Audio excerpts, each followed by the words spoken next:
तो अगले दिन मुझे 1,22,000 रुपये भरने थे। अभी इतने तो मैंने कंपनी से सैलरी भी नहीं ली थी। आई थिंक कंपनी के ऊपर एक केस हुआ था, किसी साइड वाले ने किया था, वो भी अगले महीने उन्होंने मुझे खुद ही टर्मिनेट कर दिया। उनकी मुझे सैलरी भी नहीं दी। उस टाइम एक महीने में मैंने जो मेरी सैलरी आई थी 1,05,000 रुपये थी। मेरी एक्सपेक्टेशन भी नहीं थी कि मैं इतने कमा सकता हूँ। तो अस्सलाम वालेकुम guys, this is your boy Rahat Ali Ara. आप guys doing well, welcome to another vlog. Finally यार मैंने जॉब छोड़ दी।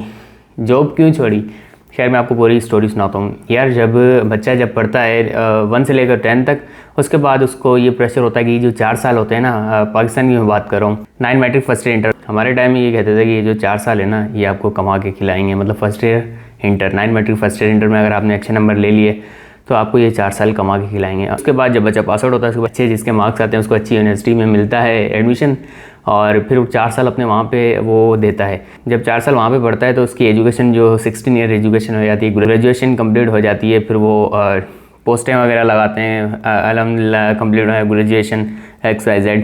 तो उसके बाद भाई ढूंढते हैं वो जॉब।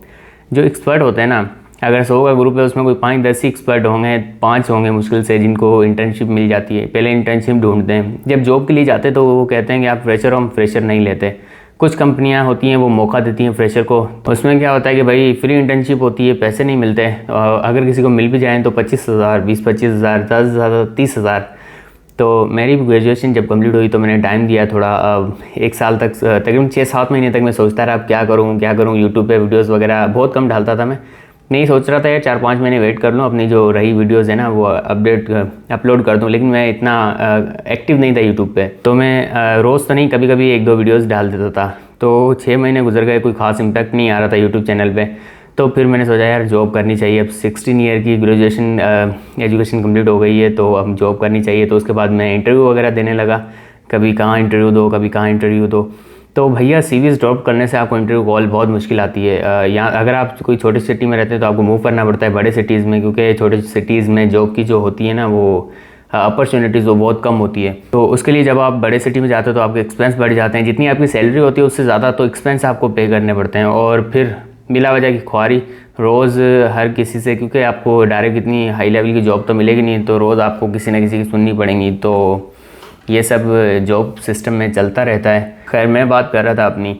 तो उसके बाद भैया मैंने इंटरव्यू देना स्टार्ट किए, और जब मैंने इंटरव्यू देना स्टार्ट किए तो उस टाइम भी मैं सोचता था यार कि क्या करूँ। स्कूल मुझे जाना नहीं था, मुझे पढ़ाना नहीं था। मुझे मतलब एक होता है ना कि इंटरेस्ट नहीं होता है टीचिंग में, तो मुझे वो बिल्कुल नहीं था। मुझे याद है मेरे जो स्कूल में, कॉलेज में जब टीचर्स डे आता था ना, तो सारे बच्चे जो इंटर के होते थे, क्योंकि इंटर तक होता है कॉलेज, तो एक दिन मनाया जाता है टीचर्स डे, तो सारे कोई ना कोई सब्जेक्ट का टीचर बन के एक दिन पढ़ाते हैं। तो मैंने उस दिन छुट्टी की थी, क्योंकि यार मुझे हर किसी का इंटरेस्ट होता है, तो मुझे टीचिंग में इंटरेस्ट था नहीं। हर किसी बंदे में एक अलग इंटरेस्ट होता है, उसे अलग चीज़ करने का दिल करता है कि यार मुझे यही करनी है नहीं।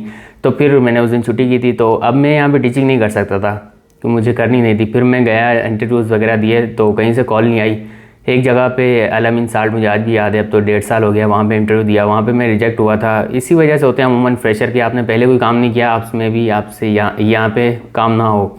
तो एक मेरा क्लासमेट था वहाँ पे, वो सिलेक्ट हो गया था क्योंकि उसने इंटर्नशिप की थी और हम दोनों का साथ इंटरव्यू था। फिर किसी के थ्रू एक पोस्ट आई थी, उन्होंने कहा कि मीरपुर खास डिस्ट्रिक्ट का एक बंदा चाहिए। तो किसी के थ्रू मुझे एक जॉब मिली, तो फिर मैंने वो जॉब कंटिन्यू की और काफ़ी टाइम मैंने वो की।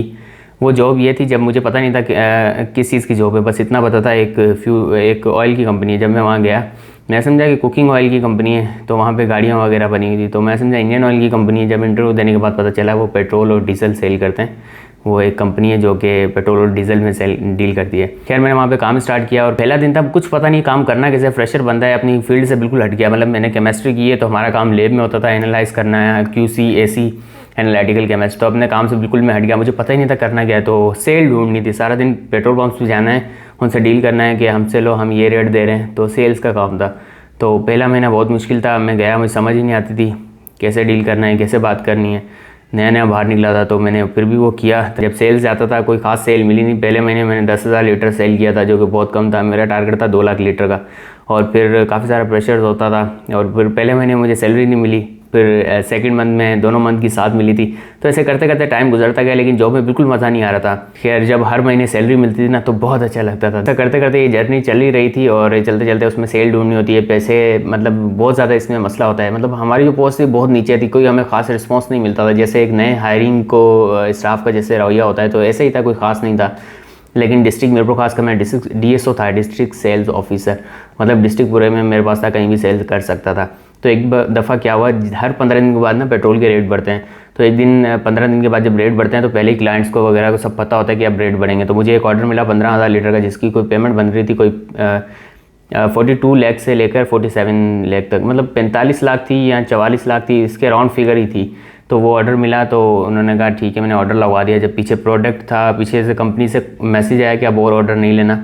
हमने कहा ठीक है। जो ऑर्डर वो लग गया था वो भी उन्होंने नहीं दिया। उन्होंने कहा कि नहीं, प्रोडक्ट ख़त्म हो गया है। अब पता नहीं क्या मसला था, कभी कभी पीछे प्रोडक्ट होता है, कुछ खास पंप्स होते हैं उनको दे दिया जाता है, कभी क्या होता है, हर कंपनी में ये चलता है। मतलब सेल्स की जॉब ऐसी होती है, इसको वो टोपी कराना, उसको वो टोपी कराना। तो फिर उन्होंने कहा चले हमारे पैसे वापस देते हैं, हमें दूसरी कंपनी से मिल रहा है। तो शाम हो गई, मैं कांटेक्ट करता रहा, कोई रिस्पांस नहीं आया। तो शाम पैसे भी वापस नहीं हुए। अब शाम हो गई, 5 बजे की ऑफिस बंद हो गई। तो उन्होंने कहा अब जो ऊपर का हमें कल इसी रेट में चाहिए।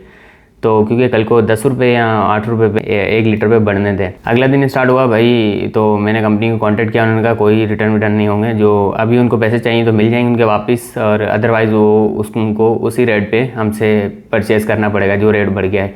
उसमें अब डिफरेंस आ रहा था 1,22,000 का। तो फिर उन्होंने कहा कि भैया ये तो मैंने उन्हें कहा था कि यार मैं पे कर दूँगा। वो इतना प्रेशराइज़ हो रहे थे कि यार अब मैं क्या करूँ, मेरा काम था क्योंकि मैंने ऑर्डर लिया था। तो फिर मैंने कहा ठीक है मैं भर दूंगा। अगले दिन भाई वो उन्होंने, मैं समझा कंपनी दे देगी, कंपनी ने दिया नहीं। तो अगले दिन मुझे 1,22,000 रुपये भरने थे। अभी इतने तो मैंने कंपनी से सैलरी भी नहीं ली थी आई थिंक। तो और फिर क्या हुआ भाई, उन्होंने कहा चलें आधे आप दे दें, आधे हम दे देते हैं। वो जो था वो जानने वाला था डीलर, उसने भी आगे किसी को मंगवा के दिया था प्रोडक्ट, जो था पेट्रोल था या डीजल। तो फिर अगले दिन उसने कहा चले आधे आप दे दें, आधे बन रहे थे, कोई 1,60,000 खाली 60,000। तो फिर मैं उन्होंने कहा अगर कंपनी से मिलते तो हमें सारे लेके दें। कंपनी ने कोई रिस्पांस नहीं दिया। वो 60,000 मुझे भरने थे। लेकिन वो बंदा यार बड़ा अच्छा बंदा था, उसने मुझसे वो भी नहीं लिए। उसने कहा कि आपकी सैलरी इतनी है, आप दोगे तो। हर फील्ड में अच्छे लोग होते हैं, तो यार उसने मुझसे पैसे नहीं लिए, छोड़ दिए मुझे।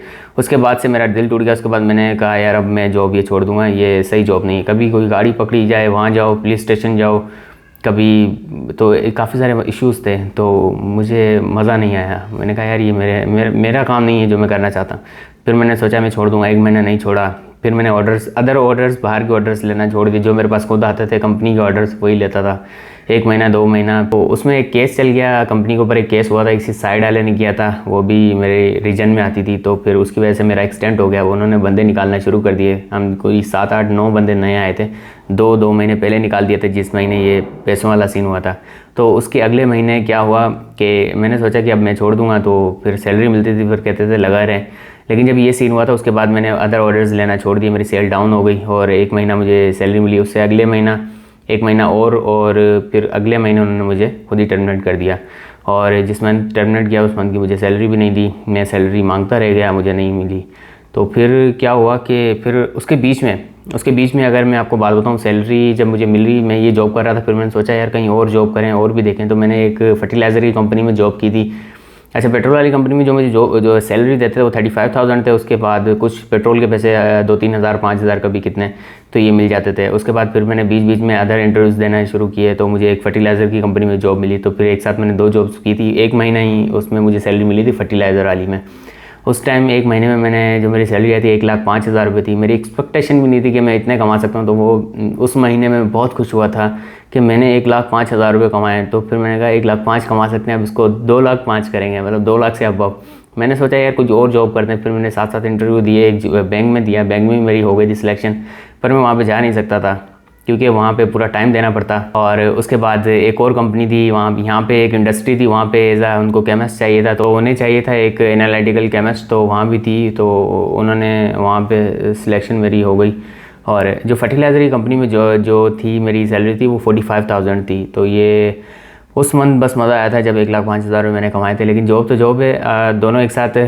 फर्टिलाइज़र की जब मैंने जॉब की थी, मैं शॉप्स पे जाता था सेल्स करने, वही सेम काम था, बस वो पंप्स पे जाना है, ये शॉप्स पे जाना है और मेरे पास डिस्ट्रिक्ट में आपको सेल करनी है। तो ऐसा रहा एक्सपीरियंस। उसके बाद मैंने अपनी सैलरी मांगी लेकिन उन्होंने दी नहीं, कोई रिस्पॉन्स नहीं दिया। और फिर मैंने ये फैसला किया कि यार अब जॉब नहीं करनी, क्योंकि मेरा दिल ही नहीं कर रहा था। वो भी कहता है कि यार 5 साल जॉब कर लो, सेविंग कर लो, 10 साल जॉब कर लो, करना आपको बाद में बिज़नेस है। अगर 5-10 साल हम किसी कंपनी को ही देने हैं तो उससे अच्छा हम अपना बिज़नेस कर लें यार, वो अच्छा है। देखा जाए तो यूट्यूब में भी कम पैसा नहीं है, बहुत पैसा है अगर हम इसे ही सही से टाइम दें। अब तक मैं जो इसमें वीडियोस डाल रहा था, थोड़ा थोड़ा मेरा चैनल भी मोनेटाइज है और मैं कुछ डॉलर मेरे बन भी रहे हैं, ऐसा नहीं है कि नहीं बन रहे हैं, लेकिन मैं इस पर टाइम नहीं दे रहा था। अगर मैंने सोचा अगर मैं इसी पर टाइम दूँ तो ये भी बहुत अच्छी चीज़ है। अगर मैं इसके अलावा अपना बिज़नेस स्टार्ट करूँ तो वो भी बहुत अच्छी चीज़ है। 5 साल जॉब और करने से अच्छा है मैं अपना बिज़नेस अभी से स्टार्ट कर लूँ। बिज़नेस करके सीखा जाता है, किसी के पास पूछ के नहीं सीखा जाता। तो ये है कि मैंने ट्राई किया, पूछ के कुछ नहीं होता। वो भी कहते थे, उनका मशवरा ये था यार खोलो, 1 साल में खुद ही सीख जाओगे। तो फिर मैंने सोचा यार यूट्यूब को टाइम देना है। यूट्यूब से छोटे छोटे लोग बहुत बड़े बड़े बन गए। यूट्यूब भी कोई आम चीज़ नहीं है। अगर बंदा सच्चे दिल से इस पर काम करे ना, डेली काम करे। कुछ लोग कहते हैं, मैंने सराउंडिंग में भी कुछ ऐसे लोग हैं, मेरे दोस्त हैं, वो कहते हैं यार क्वालिटी कंटेंट बनाना है, यार ऐसा बनाना है क्वालिटी कंटेंट। क्वालिटी कंटेंट आप बना तो लोगे, क्वालिटी कंटेंट भी एकदम ऊपर नहीं जाता है यार।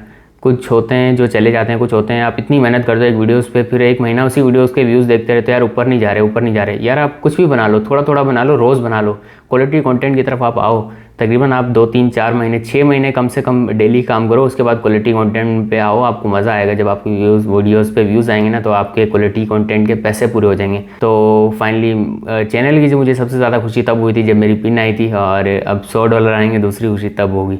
सो फिर इसलिए मैंने सोचा यार अपने चैनल को टाइम दो, और वापस मैं यूट्यूब की तरफ आया। मैं सोच रहा हूँ यार फ़नी कंटेंट बनाएं, या उसके लिए एक अलग चैनल बनाएं, या इसी पे कंटिन्यू करें। सो भाई ये थी मेरी अब तक की स्टोरी। और जब मैं फारिग होता हूँ और मैं ज़मीनों पे चला जाता हूँ, ज़मीनों पे चक्कर वगैरह मारते हैं, और विलेज व्लॉग्स भी आपको दिखेंगे। और अब करना है तो बस यूट्यूब करना है, एक दफ़ा दिल से करके देखना है। लेकिन अब तक मैंने एक दफ़ा भी दिल से नहीं किया, पर मुझे काम यही करने में मज़ा आता है। मेरा एक चैनल डिलीट हो गया था, मोनेटाइज चैनल डिलीट हो गया था। 3 साल की मेहनत थी और वो मोनेटाइज हुआ, उसके बाद डिलीट हुआ। फिर भी मैंने दोबारा यूट्यूब चैनल बनाया, उसको यहाँ तक लेके आ गया। मतलब मुझे जो अंदर से मेरा जुनून है ना, वो यूट्यूब का ही है। तो अब जब आपको नेचर इतने सिग्नल्स दे दे, तो एक दफ़ा इस पर काम करके देख लो ना, क्या पता आपका लक ही इसमें हो। तो इसलिए मैं वापस यूट्यूब पे आया हूँ, और अब से मैं डेली व्लॉग्स बनाऊँगा, डेली वीडियोस बनाऊँगा। और अभी मुझे तो काफ़ी इस चीज़ के बारे में एक्सपीरियंस हो गया है। 3 4 साल दिए हैं यार इसको, काफ़ी एक्सपीरियंस है अब तो। और अभी भी सीखने के लिए इसमें बहुत सारी चीज़ें होती हैं। तो मैं अपनी तरफ से अच्छा कंटेंट और अच्छी अच्छी वीडियोज़ लाऊँगा। कुछ आपको ट्रेंड के हिसाब से चलना पड़ता है, कुछ आपको मतलब काफ़ी सारी चीज़ें होती हैं इसमें। तो इंशाल्लाह मिलते रहेंगे हम नई से नई वीडियो में। आज तक के लिए इतना ही। फाइनली चैनल बनाए तो भाई सब्सक्राइब कर लें। 2000 सब्सक्राइबर भी हमारे कंप्लीट हो गए हैं। अभी हमें 10,000 सब्सक्राइबर, और 10,000 सब्सक्राइबर के बाद हम मीटअप रखेंगे और गिव अप भी करेंगे। सो फाइनली यही था आज का व्लॉग। मिलते हैं एक नए व्लॉग में, तब तक के लिए अपना बहुत सारा ख्याल रखिएगा। अल्लाह हाफिज़।